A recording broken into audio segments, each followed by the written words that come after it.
அண்மை செய்தி. உலகை இயக்கும் பேராற்றலான அன்புக்குரிய தாய்மார்கள் சகோதரிகளுக்கு வாழ்த்துக்கள் என்று முதலமைச்சர் மு.க.ஸ்டாலின் மகளிர் தின வாழ்த்துக்களை தெரிவித்திருக்கிறார்.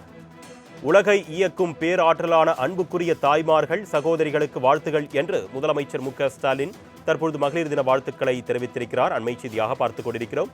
இது குறித்த கூடுதல் விவரங்களை செய்தியாளர் நந்தினி வழங்க நாம் கேட்கலாம். வணக்கம் நந்தினி, கூடுதல் விவரங்கள்.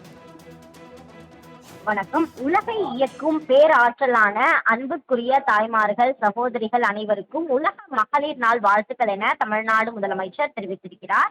பெண் ஏன் அடிமையானால் என கேள்வி எழுப்பி விழிப்புணர்வை ஏற்படுத்தினார் தந்தை பெரியார் எனவும், இத்தகைய பெண்ணின காவலர்களின் வழியிலான திமுக அரசு இந்த ஆட்சியை மகளிரின் உயர்வுக்கான ஆட்சியாக நடத்தி வருவதாகவும் அவர் குறிப்பிட்டிருக்கிறார்.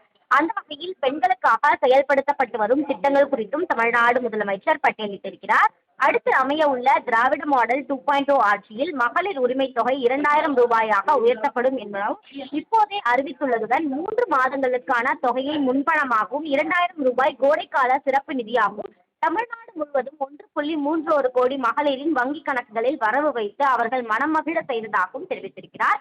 தரமான கல்வியும் உயர் வேலை வாய்ப்புகளும் தன்னிறைவும் பொருளாதார சுதந்திரமும் அனைத்திற்கும் மேலாக சிறந்த உடல் நலனும் கொண்டவர்களாக தமிழ்நாட்டில் உள்ள அனைத்து மகளிரையும் உயர்த்தும் சமூக விடுதலை இலக்கினை அடுத்த 5 ஆண்டுகளில் உறுதியாக அடைவோம் எனவும், $1 டிரில்லியன் பொருளாதாரம் கொண்ட தமிழ்நாடு எனும் என் லட்சிய கனவை முன்னின்று நிறைவேற்றி போவது நீங்கள்தான்.